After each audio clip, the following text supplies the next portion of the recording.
हवामान खात्याने आणि या क्षेत्रातल्या तज्ञांनी हे वर्ष अल निनोचं आहे हे देखील सांगितलं होतं आणि त्याची वॉर्निंग दिलेली होती. तो काळ तर कधीच मागे सरला जेव्हा मृगा आला की 7 जूनला इथे पाऊस सुरू व्हायचा.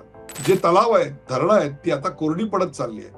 5%, 10%, 20% अशी पाणी कपात येत जाते. पूर्वीसारखा 7 जूनला शिस्तशीर असणारा गणवेश घातलेला पाऊस काही आमच्या अंगावर आता पडत नाही.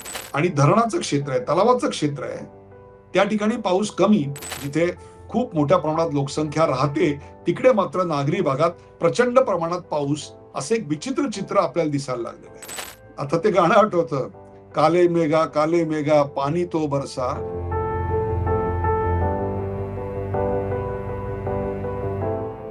नमस्कार, द उदय निरगुडकर शो मध्ये आपल्या सगळ्यांचं मनपूर्वक स्वागत. मी डॉक्टर उदय निरगुडकर.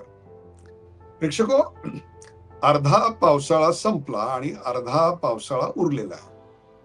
आज मी हा कार्यक्रम रेकॉर्ड करतोय तेव्हा जुलै संपत आलाय आणि आता 1 ऑगस्ट तोंडावर आहे. आज 31 जुलै आहे. हा कार्यक्रम तुम्ही पाहत असाल त्यावेळेला ऑगस्ट महिन्याची सुरुवात होत असेल किंवा झालेली असेल. या वर्षाच्या सुरुवातीला जानेवारीमध्ये पहिल्यांदा या वर्षीचा पावसाळा कसा असेल याच्या संदर्भातली काही भाकितं आली होती. काही शास्त्रीय होती तर काही अशीच नेहमीची असतात तशी होती. मग ते बेडूक इकडे असतील, मग काय जांभळं जास्त पडली असतील, हे सगळं सोडून द्या. परंतु हवामान खात्याने आणि या क्षेत्रातल्या तज्ञांनी, पर्जन्य तज्ञांनी अल निनोचा इफेक्ट खूप मोठा आहे हे आपल्याला दाखवून दिलं होतं आणि हे वर्ष अल निनोचं आहे हे देखील सांगितलं होतं आणि त्याची वॉर्निंग दिलेली होती. आणि त्यामुळे भारतामध्ये सरासरी जो पाऊस पडतो त्याच्या 88% पाऊस पडेल अशा प्रकारची एक प्रिडिक्शन आपल्याला आलेली होती. आता जेव्हा निम्मा पावसाळा सरलाय तेव्हा खरोखरच हे भाकीत खरं ठरलं का? म्हणजे जांभळं वगैरे, बेडकं वगैरे हा एक प्रकार खरा ठरला का? आणि शास्त्रोक्तरित्या केलेली ही अल निनोची भविष्यवाणी, आमच्या पर्जन्याबद्दलचं काढलेलं शास्त्रीय अनुमान हे कितपत योग्य होतं आणि आतापर्यंतचा पर्जन्याचा अनुभव काय, लागवडीखाली क्षेत्र किती, पेरणी किती झाली, या सगळ्याचा परिणाम आमच्या अर्थव्यवस्थेवर काय होणार आहे आणि या पुढचा पाऊस कसा असणार आहे याची चर्चा करण्याकरताच आजचा हा विशेष कार्यक्रम कॅच द रेन्स. प्रेक्षको, आज जवळपास 2 महिने झालेत पाऊस सुरू झाला. 2 महिने हे जरी म्हणत असलं तरी त्याला आपला एक सवयीचा भाग आहे की साधारणतः जून, जुलै आणि ऑगस्ट, सप्टेंबर हे 4 महिने आपल्याकडे पावसाचे असतात म्हणून. अन्यथा जून मध्ये आपल्याकडे खूप उशिरा पाऊस झाला. तो काळ तर कधीच मागे सरला जेव्हा मृगा आला की 7 जूनला इथे पाऊस सुरू व्हायचा. परंतु तो आता काळ सगळा मागे सरला आणि आता जूनच्या अखेरीपर्यंत एक हेडलाईन सतत येत असते की जे तलाव आहेत, धरणं आहेत ती आता कोरडी पडत चालली आहे. 5%, 10%, 20% अशी पाणी कपात येत जाते. गावोगावी टँकर दिसायला लागतात. जीवन असह्य व्हायला लागते. एकीकडे उकाडा जबरदस्त असतो, उन्हाळा जबरदस्त असतो आणि दुसऱ्याकडे पाण्याचं दुर्भिक्ष असतं. परंतु पूर्वीसारखा 7 जूनला शिस्तशीर असणारा गणवेश घातलेला पाऊस काही आमच्या अंगावर आता पडत नाही. साधारणतः आर्द्रा नक्षत्र जेव्हा येतं तेव्हा पावसाला आपल्याकडे सुरुवात होते. ते नक्षत्र साधारणतः इंग्रजी कॅलेंडर प्रमाणे तुम्ही जून मध्ये असं धरा, त्यावेळी जून मध्ये येतं. या वेळेला सुद्धा आर्द्रा नक्षत्र आल्यानंतर आपल्याकडे पाऊस सुरू झाला. पण यावेळेचा पाऊस वेगळा होता आणि तो म्हणजे तो जेव्हा पडतो तेव्हा इतका जबरदस्त पडतो की घराबाहेर पडणं मुश्किल होतं आणि घराबाहेर असाल तर अडकून पडावं लागतं, कारण वाहतूक कोलमडते, पाणी साठतं, जनजीवन असह्य होऊन जातं, विस्कळीत होऊन जातं, नदी नाले भरतात, काही अपघात घडतात. हे सगळं अचानक होतं कारण इतका प्रचंड मोठा पाऊस, म्हणजे 8 दिवसाचा पाऊस तासभरात पडून जातो, महिन्याभराचा पाऊस 2 तासात पडून जातो. असं एकदा दोनदा नाही, असं दरवर्षी आता घडत चाललंय आणि ते आपल्याला आर्द्रा नक्षत्रात यावेळी पाहायला मिळालं. त्याच्यानंतरच येतं ते म्हणजे पुनर्वसू आणि पुष्य नक्षत्र. या दोन्ही नक्षत्रांमध्ये आपल्याकडे सर्वसाधारणपणे जोरदार पाऊस पडतो आणि याच वेळेला आपल्याकडे खरीप पिकाची एक प्रकारे पेरणी करायला सुरुवात होते. त्याच्यानंतर येतं ते मेघ नक्षत्र, म्हणजे साधारणतः आता यापुढे ऑगस्टमध्ये जे येणार आहे ते म्हणजे मेघ नक्षत्र, आणि त्यात पुनर्वसू आणि पुष्य नक्षत्रापेक्षा सुद्धा जास्त असा तीव्र मुसळधार पाऊस येतो. आणि त्यानंतरच येणारं सप्टेंबरच्या आसपास येणारं हस्त नक्षत्र, की ज्याला हत्तीच्या सोंडेची उपमा आपल्याकडे दिलेली आहे, की हत्तीच्या सोंडेतून जसं पाणी पडतं मोठ्या थेंबाचं आणि धबधब्यासारखं, तसा पाऊस पडतो. हा अखेरच्या टप्प्यातला पाऊस, ज्या वेळेला पिकं वाढलेली असतात, कापणीला आलेली असतात, सप्टेंबरमध्ये सस्यशाली झालेली पृथ्वी सर्व आपल्याकडे हिरवीगार झालेली असते, अशा वेळचा तो पाऊस असतो. अशी ही सगळी नक्षत्र आणि त्यांचा पाऊस तो सप्टेंबरमध्ये साधारणतः आपल्याकडे संपतो. परंतु हे सगळं निसर्गाचं चक्रच बिघडलेलं आहे. आणि ते बिघडलेलं चक्र आत्ता जेव्हा 50% पावसाचा एक जो पिरियड आहे तो संपल्यानंतर कसा दिसतोय, ह्याच्याकरताच हा लेखाजोखा घेणारा कार्यक्रम आहे, कॅचअप विथ द रेन्स. तर आतापर्यंतचा 50% पर्जन्यकाल गेल्यानंतरचा पाऊस कसा होता याचा लेखाजोखा घ्यायलाच हवा. जून महिन्यामध्ये जो पाऊस पडला त्याच्यात जवळपास साधारणतः 40% शॉर्टफॉल आपल्याला दिसून आला. जूनच्या अखेरीला जे पर्जन्याचे आकडे आले त्यात स्पष्टच झालं की पाऊस खूप उशिरा सुरू झाला, आणि तो नुसता उशिरा नाही सुरू झाला, तर तो पाऊस हा आपल्याकडे 40% शॉर्टफॉल म्हणजे 40% पावसाची कमतरता दाखवून दिला.